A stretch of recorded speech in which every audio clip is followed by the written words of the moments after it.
26 जनवरी के उपलक्ष्य में कुछ बात करूंगा। यदि मैं 26 जनवरी के उपलक्ष्य को ध्यान में रखूं तो बात संविधान और लोकतंत्र के इर्द गिर्द घूमेगी। हम भारत माता की संतान हैं और भारत माता की संतान होने के नाते हमारी एक साझी संस्कृति है जिसके अंतर्गत हम ये मानते हैं कि वो जो माता है वो कोई देवी माता नहीं है। ये वो माता नहीं है जिस माता को हम मंदिरों में पूजते हैं। ये वो माता नहीं है जिसे हम काली माता कहते हैं, जिसे हम दुर्गा माता कहते हैं, जिसे हम सरस्वती माता कहते हैं। ये बेसिकली हमारे घर की माता है जिसे हमने इस रूप में देखा है कि ये बड़े भैया की भी माँ है, ये छोटे भैया की भी माँ है, ये मेरी बहन की भी माँ है, ये मेरी भी माँ है। ये उस तरह की माता है और ये माता एक परिवार तक सीमित नहीं है, एक राष्ट्रीय परिवार तक विस्तृत है। ये एक सोशल कॉन्ट्रैक्ट को रिप्रेजेंट करने वाली संकल्पनात्मक माता है, एक सोशल कॉन्ट्रैक्ट को रिप्रेजेंट करने वाली संकल्पनात्मक माता है। इसका किसी धर्म से कोई नाता नहीं। और जब हम कहते हैं वंदे मातरम, तो वंदे मातरम का मतलब ये नहीं होता है कि माता को देवी की तरह पूजो।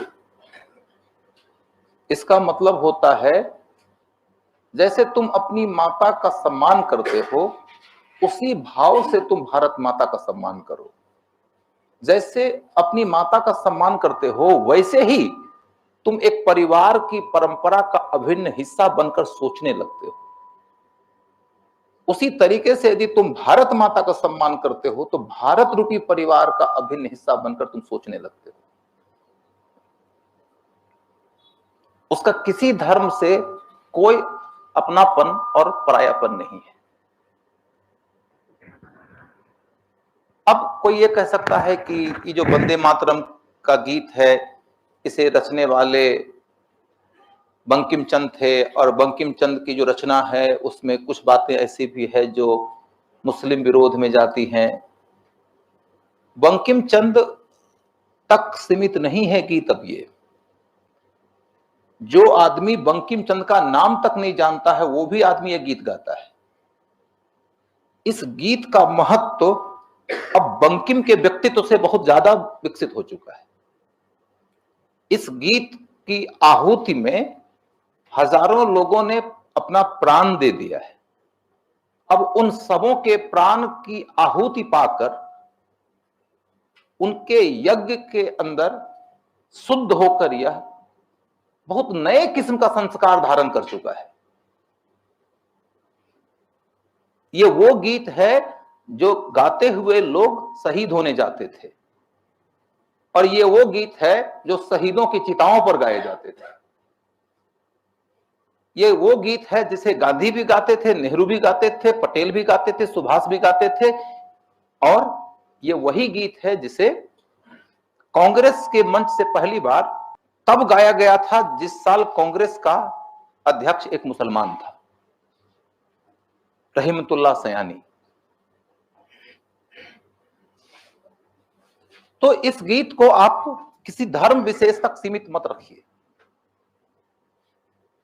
और किसी मुसलमान को यह नहीं सोचना चाहिए कि यह गीत गाने से मेरे धर्म पर कोई आंच आएगी। क्या मुसलमान अपनी माता का सम्मान नहीं करता है? इस्लाम कहता है कि ईमान पे जाओ, खुदा के प्रति ईमान रखना और मां के प्रति ईमान रखना दोनों संभव है।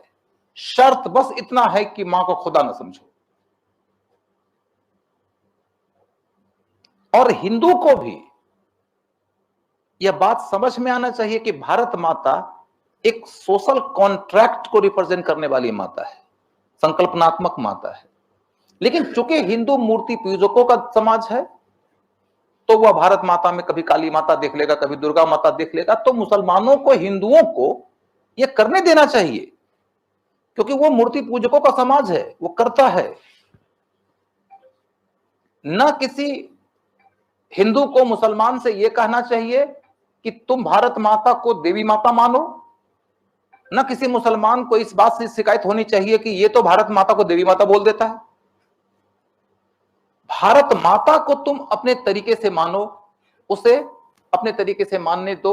मूलतया भारत माता एक राजनीतिक माता है। ये वो माता है जिसमें तुम्हारा यकीन, जिसके प्रति तुम्हारा सम्मान यह बताता है कि हिंदू हो या मुस्लिम हो, हम दोनों एक समाज के, बराबरी के, बंधुत्व वाले भाव के, सौहार्द के भाव के भाई भाई हैं।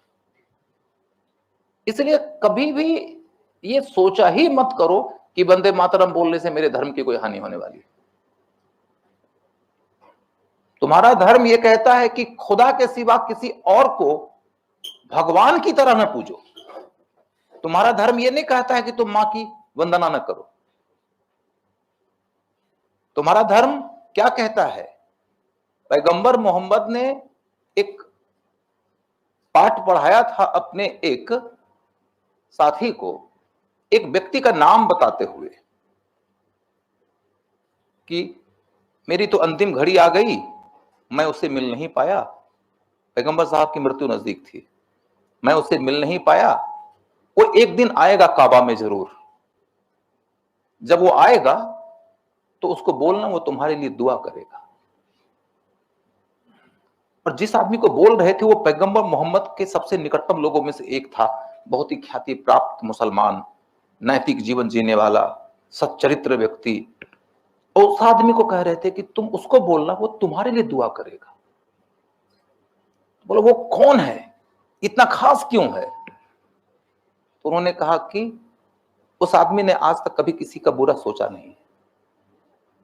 नंबर 2, वो आदमी हर साल यह योजना बनाता है कि वह काबे में आएगा, लेकिन उसकी मां बीमार है और जितनी कमाई करता है वह मां की बीमारी पे खर्च कर देता है।